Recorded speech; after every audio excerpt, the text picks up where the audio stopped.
Chapter 2. Smoke and Status. The Rise of the Gentleman's Ritual by B.R. Wilson, Guitars and Cigars. Tobacco did not stay innocent for long. What arrived in Europe as curiosity slowly took on weight. Not physical weight, social weight. The kind that settles into rooms, into posture, into how a man is seen before he opens his mouth. Scarcity helped. Distance helped. Trade complications helped even more. Value created hierarchy. Hierarchy created meaning. Smoking stopped being an act. It became a signal. In private chambers and candlelit clubs, cigars turned into quiet declarations. A man holding a well-rolled cigar said something before he spoke.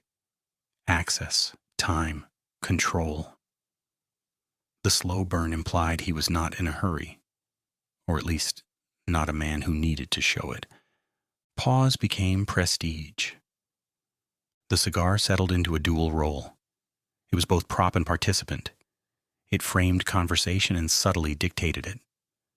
Men sat back in heavy chairs, smoke rising in slow, thoughtful spirals, and the room adjusted accordingly. Deals were made in these rooms, arguments softened, ideas stretched out. Smoke created space where noise usually lived. Deliberation was not just encouraged, it was enforced. Lighting a cigar required attention. Selection mattered, construction mattered. Cutting the cap required a steady hand and a little patience. The sequence slowed everything down. Words landed between draws. Silence stopped being awkward and started doing work.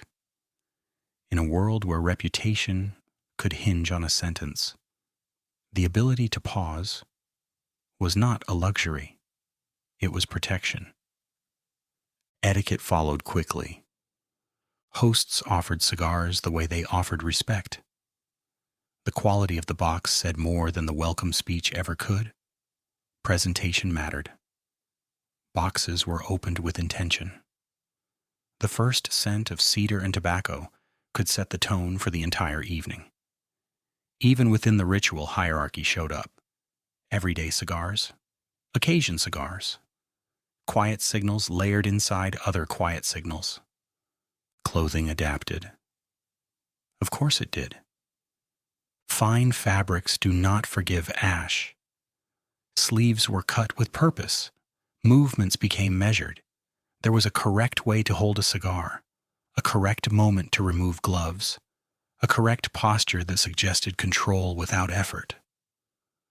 What began as a loose, outdoor habit hardened into choreography under a roof. The room itself changed to accommodate it. Smoking rooms appeared in homes and clubs, built for endurance more than decoration. Thick drapes, heavy chairs, tables placed within easy reach. Lighting kept low on purpose. Smoke became part of the architecture. Not a side effect, but a feature. These rooms did not rush you. That was the point. They were sanctuaries of controlled indulgence. Inside them, cigars did something unexpected.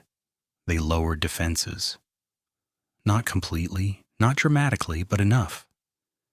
Men who would not speak openly in daylight found a different tone in these rooms. Ambition, regret, fear, small victories. Conversations loosened. Pride softened at the edges.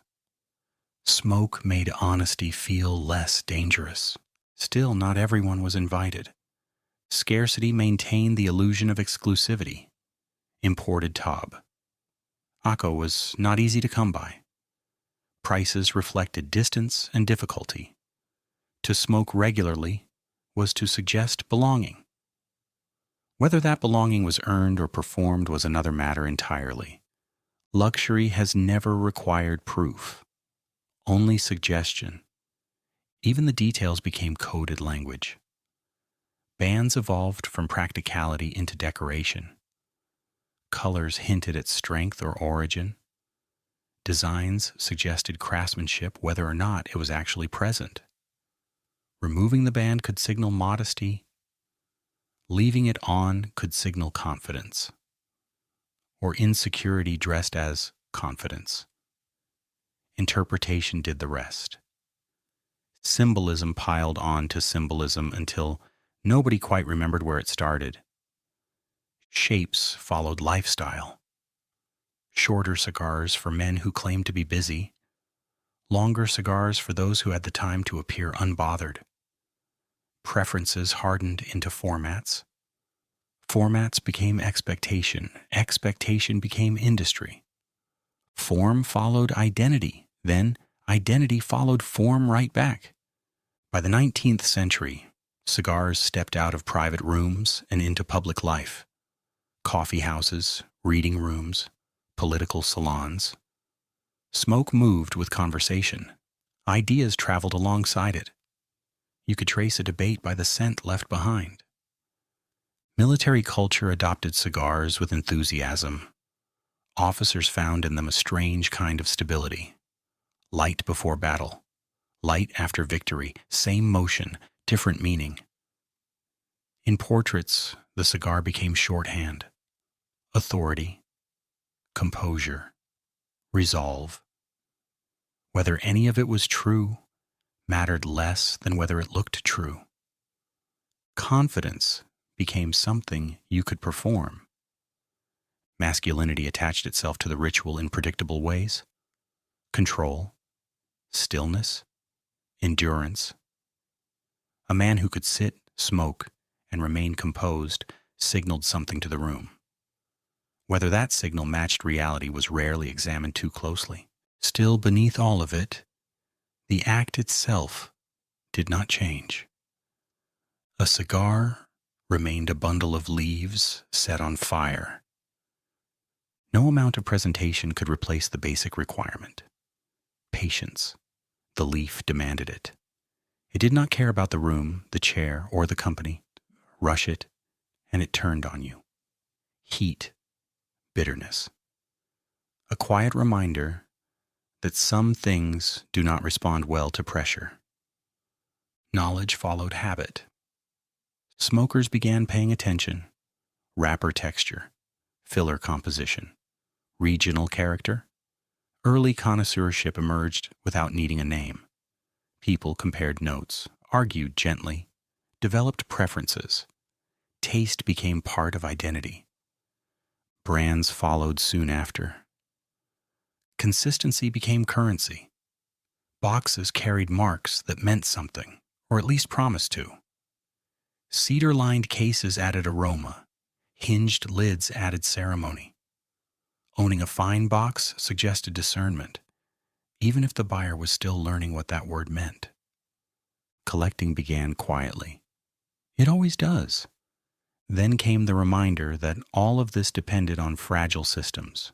Trade routes shift, politics intervenes, supply disappears. Those who built ritual around tobacco learned quickly that access is never guaranteed. Some adapted, some rationed. Some pretended it was always intentional. Absence has a way of clarifying value. Over time, cigars became something else entirely. Not just status, not just habit, a bridge. Fathers handed cigars to sons as a signal. Mentors passed them across tables at the right moment. Lighting one together meant something without needing explanation. In literature and art, cigars became shorthand. A man with smoke trailing behind him was thinking, wrestling with something, deciding something. The audience understood without dialogue. Smoke meant time, and time meant wait. As industrial life accelerated, cigars moved in the opposite direction. Factories grew louder, streets moved faster. The cigar remained slow, intentionally slow. Even those who could not afford luxury reached for that pause when they could. Ritual became resistance. By the end of the 19th century, cigars had settled into their role. Cultural artifact, social signal, personal ritual, all at once. They carried history without explaining it. They suggested meaning without defining it. The performance continued. It always does. Still, at the center of it all, nothing had changed. A person, a flame, a leaf, a moment carved out between impulse and response. Status may frame it. Luxury may decorate it. The real value shows up in the pause. The next chapter would belong to the hands that made that pause possible. Look for Chapter 3 to drop next Thursday at 2 p.m.